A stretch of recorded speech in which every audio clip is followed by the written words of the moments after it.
Ladies and gentlemen, boys and girls, we are back for episode 4 of Mets Get It On.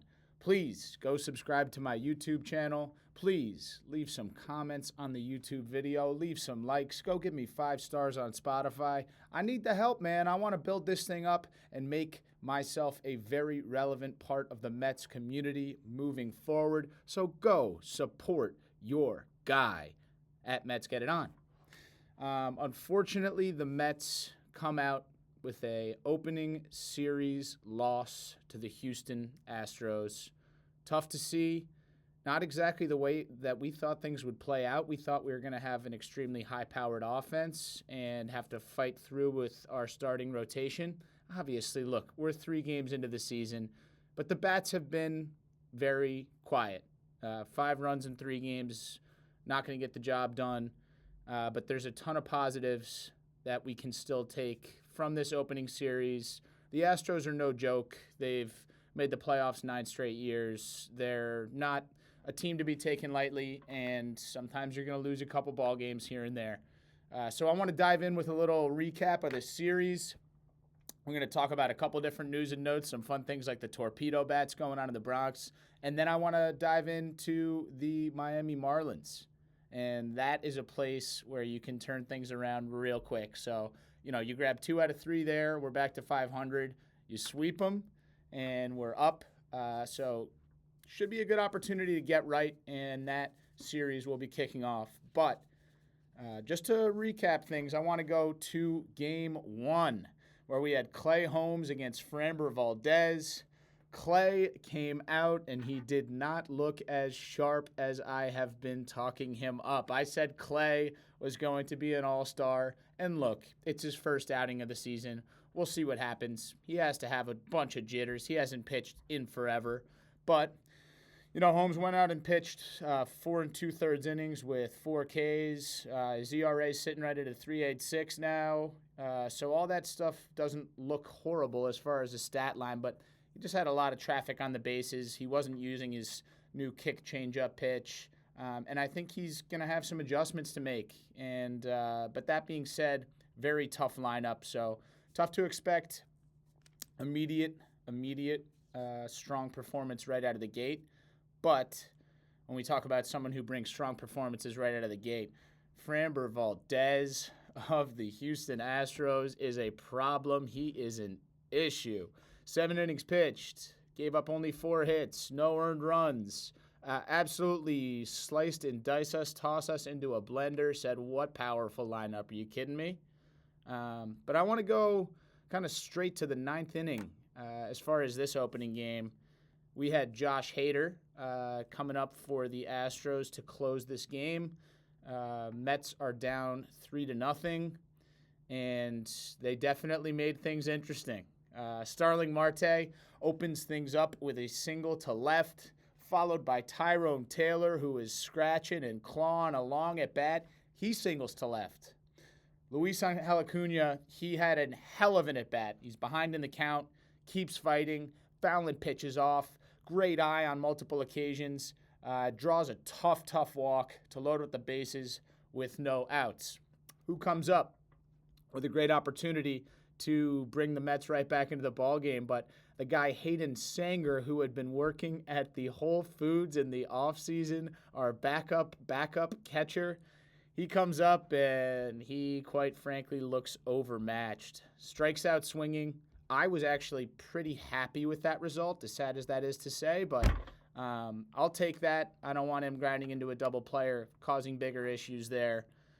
So next up, Francisco Lindor. Opening day of the season. Does he have anything crazy left in his bat? Hits a sac fly to center that drives in a run, and the Mets are back on the board. And who is up but Juan Soto in his Mets debut? Juan works a 3-0 count and is looking beautiful in the at-bat. Hader's not a type of guy who's going to give up easily. He pitches a strike right down the middle because Juan's not even looking to swing. Eventually, the count goes full. Hader throws a disgusting slider outside of the zone. ends the game with a strikeout for Juan Soto. Yankees fans and Phillies fans and Braves fans are all, getting all excited about the fact that he struck out on opening day when he drew a couple walks and had a single in his first game. People are going to love to hate on this guy throughout the year, and we'll see how this all plays out. But there's going to be a microscope on this man.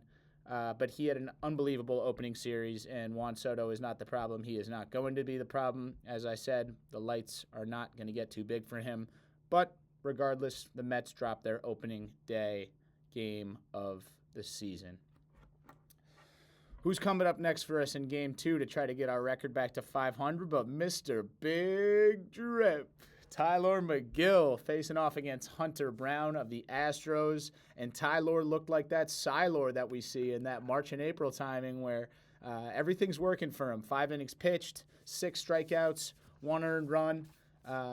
Tyler had his stuff, man, and I think he's going to stick in the rotation. I really do. Anyways, from an offensive side of things, Mark Vientos rips an RBI double in the second inning to score Brandon Nimmo.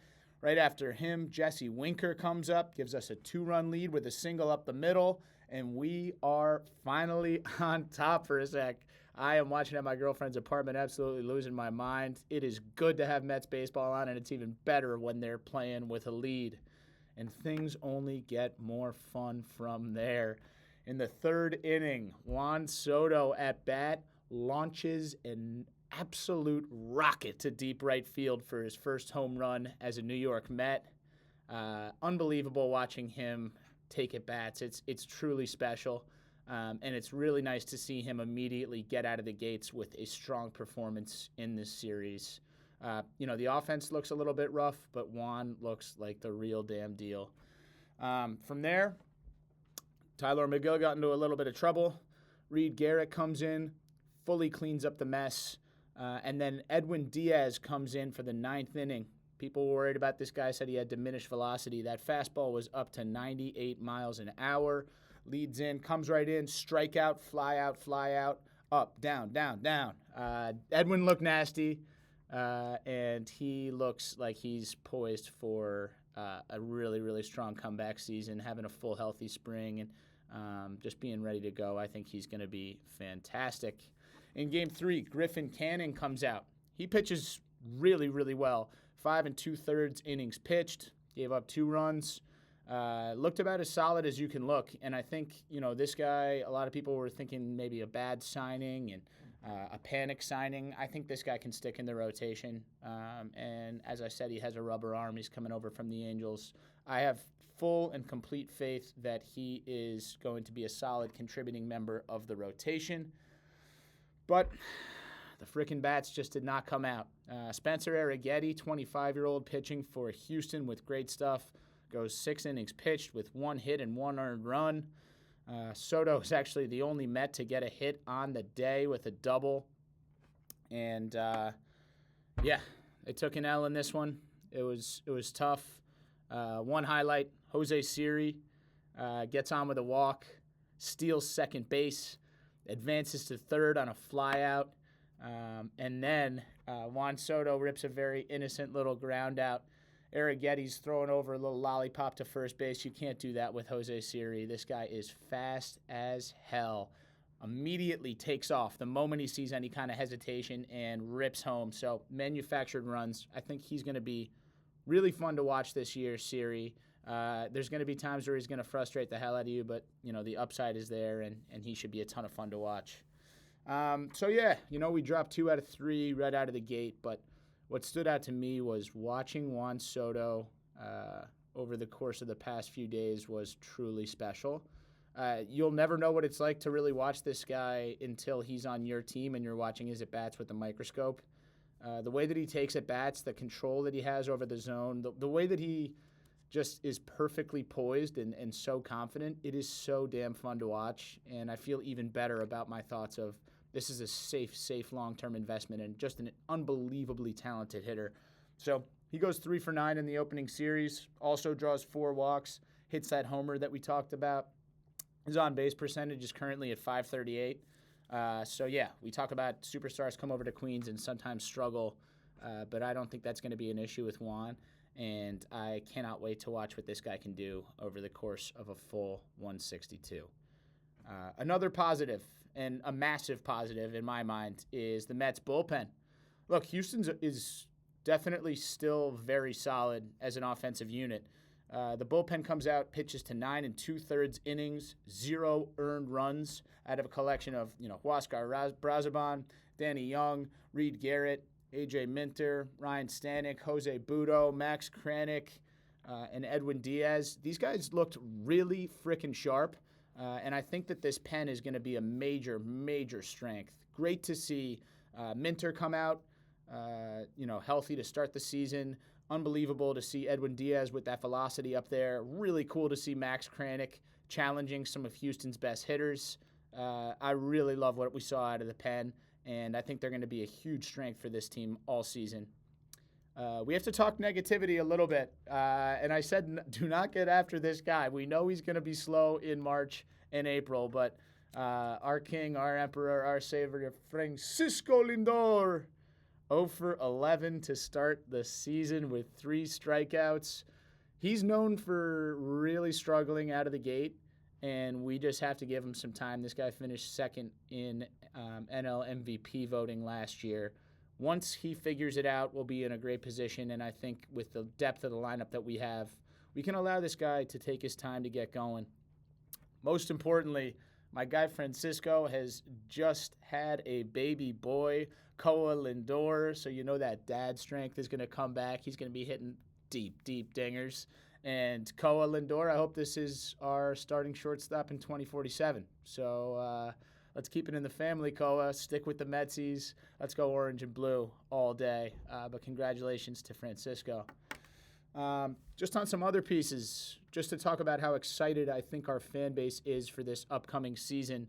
Juan Soto, they just came out with the jersey sales from the end of the World Series up until opening day. Juan Soto falls at 3rd in all of the MLB in jersey sales. Francisco Lindor falls in 6th, and that is truly unbelievable when you consider the other names. Number 1 being Shohei Ohtani and Freddie Freeman being number 2. Number 4, Mookie Betts. So, look, those guys just won the World Series. Of course, you're going to go out and buy a jersey if you're a fan. Number 5, Aaron Judge, face of the Yankees. They're, major superstar. So to have Soto fall at 3rd and Francisco Lindor fall at 6th, I think it just goes to show how excited the fan base is for this upcoming season. I think we finished in the bottom half of attendance last year. That's not going to happen again. We are a rabid fan base that's really excited to see what can happen this year. Let's get into some exciting things that we can look forward to. Forget this under 500 malarkey. Let's dive into this Marlins preview. So, Monday night, we've got the big lefty David Peterson facing off against Cal Quantrill. Came over from the Rockies last season. He finished last year with an 8-11 record and a 4.98 ERA.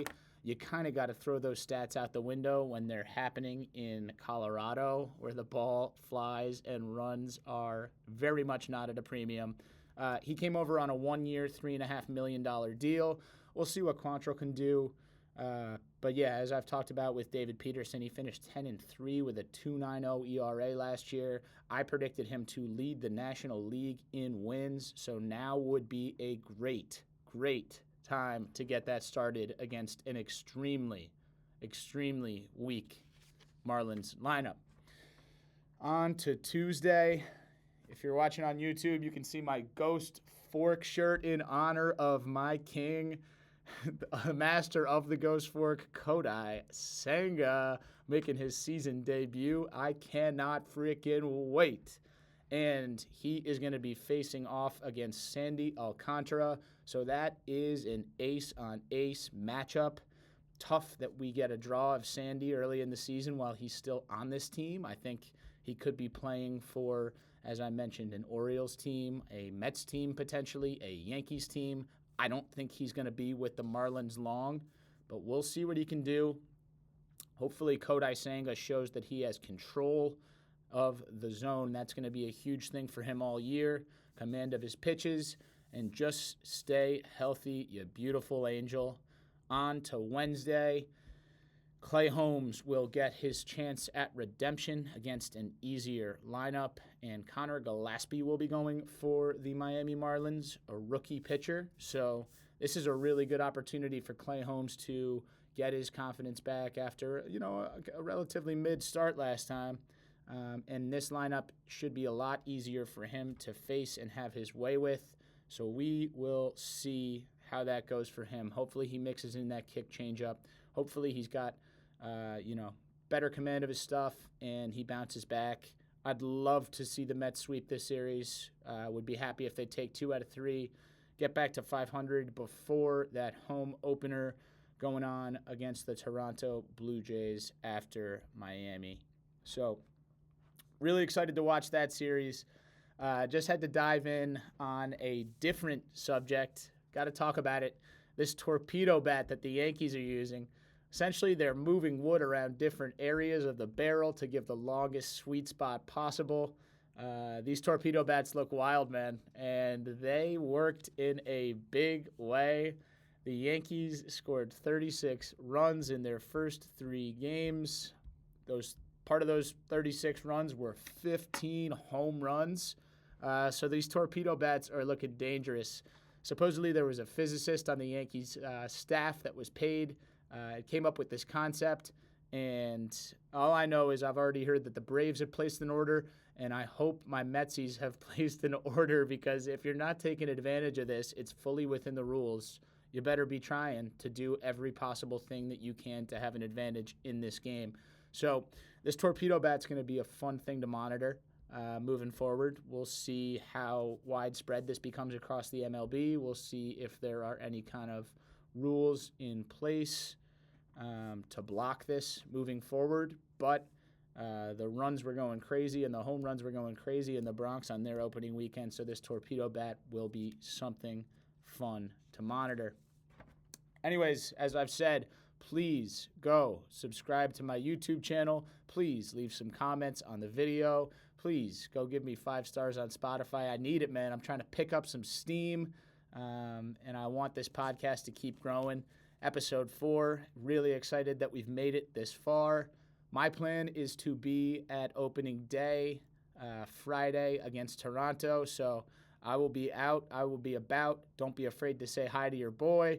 Hopefully we can talk some ball, grab a brewski, grab a nice little premio sausage, and just catch up. And there's only one thing left to say: Mets, get it on!